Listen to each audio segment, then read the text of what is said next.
नमस्कार दोस्तों, एक बार फिर आपका स्वागत है एक नए ऐतिहासिक वीडियो में। आज हम बात करेंगे शहीद आजम भगत सिंह की ज़िंदगी के आखिरी 12 घंटों के बारे में। तो चलिए शुरू करते हैं। लाहौर सेंट्रल जेल में 23 मार्च 1931 की शुरुआत किसी और दिन की तरह ही हुई थी। फ़र्क सिर्फ इतना सा था कि सुबह सुबह जोर की आंधी आई थी, लेकिन जेल के कैदियों को थोड़ा अजीब सा लगा जब 4 बजे वार्डन चरत सिंह ने उन्हें आकर कहा कि वो अपनी अपनी कोठरियों में चले जाए। उन्होंने कारण नहीं बताया, उनके मुंह से सिर्फ यह निकला था कि आदेश ऊपर से है। अभी कैदी सोच ही रहे थे कि माजरा क्या है। जेल का नाई बरकत हर कमरे के सामने से फुसफुसाते हुए गुजरा कि आज रात भगत सिंह, राजगुरु और सुखदेव को फांसी दी जाने वाली है। उस क्षण की निश्चिंतता ने उनको झकझोर कर रख दिया। कैदियों ने बरकत से मनवार की कि वो फांसी के बाद भगत सिंह की कोई भी चीज़ जैसे पेन, कंगा या घड़ी उन्हें ला कर दे, ताकि वो अपने पोते पोतियों को बता सके कि वो भी कभी भगत सिंह के साथ जेल में बंद थे। बरकत भगत सिंह की कोठरी में गया और वहाँ से उनका पेन और कंगा ले आया। सारे कैदियों में होड़ लगी थी कि किसका उस पर अधिकार हो। आखिरी में ड्रॉ निकाला गया। अब सब कैदी चुप हो चले थे। उनकी निगाह उनकी कोठरी से गुजरने वाले रास्ते पर लगी हुई थी। भगत सिंह और उनके साथी फांसी पर लटकाए जाने के लिए उसी रास्ते से गुजरने वाले थे।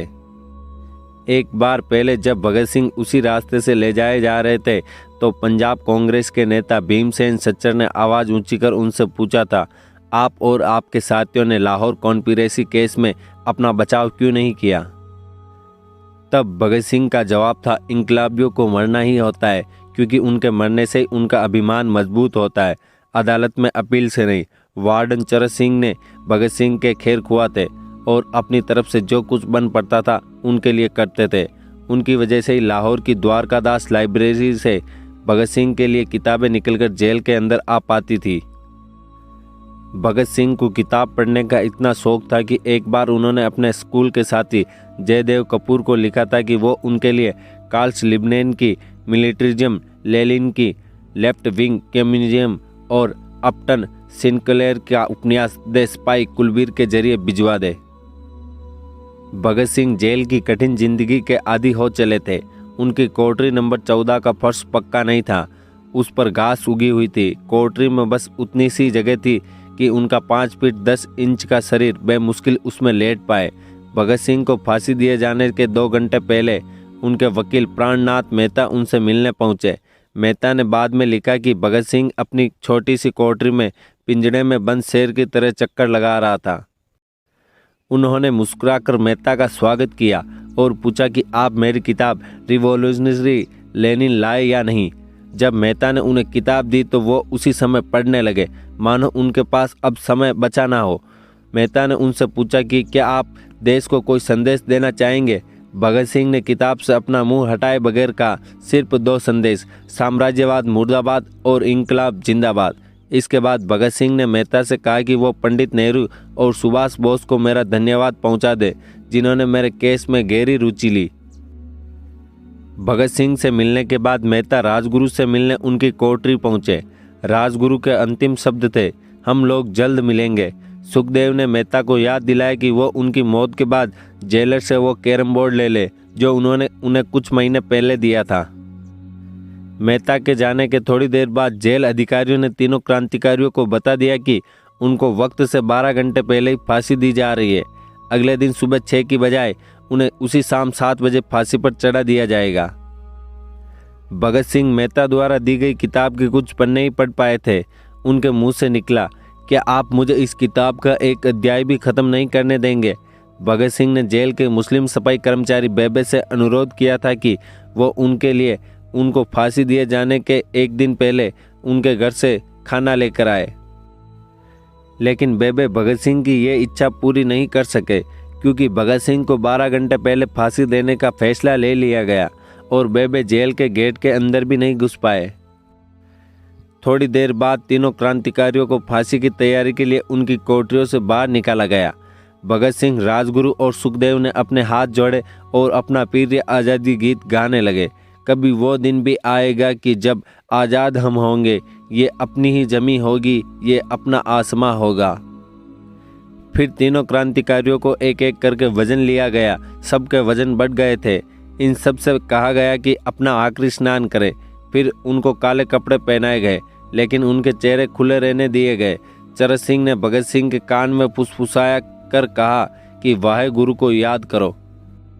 भगत सिंह बोले, पूरी जिंदगी मैंने ईश्वर को याद नहीं किया।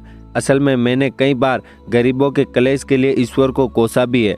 अगर मैं अब उनसे माफ़ी मांगूंगा तो वो कहेंगे कि इससे बड़ा डरपोक कोई नहीं है। इसका अंत नज़दीक आ रहा है, इसलिए यह माफ़ी मांगने आया है।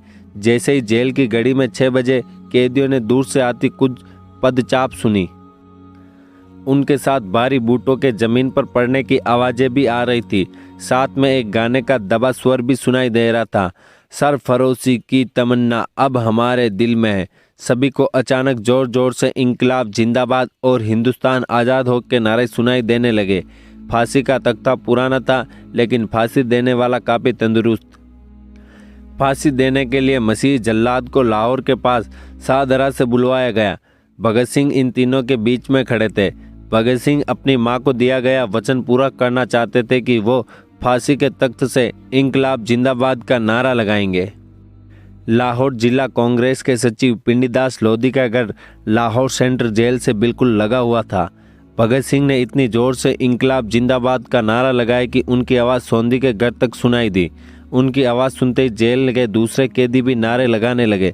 तीनों युवा क्रांतिकारियों के गले में फांसी की रस्सी डाल दी गई। उनके हाथ और पैर बांध दिए गए। तभी जल्लाद ने पूछा, सबसे पहले कौन जाएगा? सुखदेव ने सबसे पहले फांसी पर लटकने की हामी भरी। जल्लाद ने एक एक कर रस्सी खींची और उनके पैरों के नीचे से लगे तख्तों को पैर मारकर हटा दिया। काफ़ी देर तक उनके शव तख्तों पर लटकते रहे। अंत में उन्हें नीचे उतारा गया और वहां मौजूद doctor lieutenant colonel J Nelson और लेफ्टिनेंट कर्नल MS सोधी ने उन्हें मृत घोषित किया। एक जेल अधिकारी पर इस फांसी का इतना असर हुआ कि जब उससे कहा गया कि वो मृतकों की पहचान करे तो उसने ऐसा करने से इनकार कर दिया। उसे उसी जगह पर निलंबित कर दिया गया। एक जूनियर अफसर ने इस काम को अंजाम दिया। पहले योजना थी कि इन सब का अंतिम संस्कार जेल के अंदर ही किया जाएगा, लेकिन फिर यह विचार त्यागना पड़ा जब अधिकारियों को आभास हुआ कि जेल से धुआं उठते ही बाहर खड़ी भीड़ जेल पर हमला कर सकती है। इसलिए जेल की पिछली दीवार तोड़ी गई। उसी रास्ते से एक ट्रक जेल के अंदर लाया गया और उस पर बहुत अपमानजनक तरीके से उन शवों को एक सामान की तरह डाल दिया गया। पहले तय था कि उनका अंतिम संस्कार रावी के तट पर किया जाएगा, लेकिन रावी में पानी बहुत ही कम था, इसलिए सतलज के किनारे शवों को जलाने का फैसला लिया गया। उनके पार्थिव शरीर को फिरोजपुर के पास सतलज के किनारे लाया गया। तब तक रात के 10 बज चुके थे। इस बीच उप पुलिस अधीक्षक कसूर सुदर्शन सिंह कसूर गांव से एक पुजारी जगदीश अचरज को बुला लाए। अभी उनमें आग लगाई थी कि लोगों को इसके बारे में पता चल गया। जैसे ही ब्रितानी सैनिकों ने लोगों को अपनी तरफ आते देखा तो शवों को वहीं छोड़कर अपने वाहनों की तरफ भागे। सारी रात गांव के लोगों ने उन शवों को चारों ओर पहरा दिया। अगले दिन दोपहर के आसपास जिला मजिस्ट्रेट ने दस्तखत के साथ लाहौर के कई इलाकों में नोटिस चिपका गए, जिसमें बताया गया कि भगत सिंह, सुखदेव और राजगुरु को सतलज के किनारे हिंदू और सिख रीति रिवाज के अनुसार अंतिम संस्कार किया गया। इस खबर पर लोगों की कड़ी प्रतिक्रिया आई और लोगों ने कहा कि उनका अंतिम संस्कार करना तो दूर, उन्हें पूरी तरह जलाया भी नहीं गया। जिला मजिस्ट्रेट ने इसका खंडन किया, लेकिन किसी ने उस पर विश्वास नहीं किया। इन तीनों के सम्मान में 3 मील लंबा शोक जुलूस नीला गुंबद से शुरू हुआ। पुरुषों ने विरोध स्वरूप अपनी बाहों पर काली पट्टियां बांध रखी थी और महिलाओं ने काली साड़ियां पहन रखी थी। लगभग सब लोग के हाथ में काले झंडे थे। लाहौर के मॉल से गुजरता हुआ जुलूस अनारकली बाजार के बीचों बीच रुका। अचानक पूरी भीड़ ने उस समय सन्नाटा छा गया जब घोषणा की गई कि भगत सिंह का परिवार तीनों शहीदों के बचे हुए अवशेषों के साथ फिरोजपुर में वहां पहुंच गया। जैसे ही 3 फूलों से ढके ताबूत में उनके शव वहां पहुंचे, भीड़ भावुक हो गई। लोग अपने आंसू नहीं रोक पाए।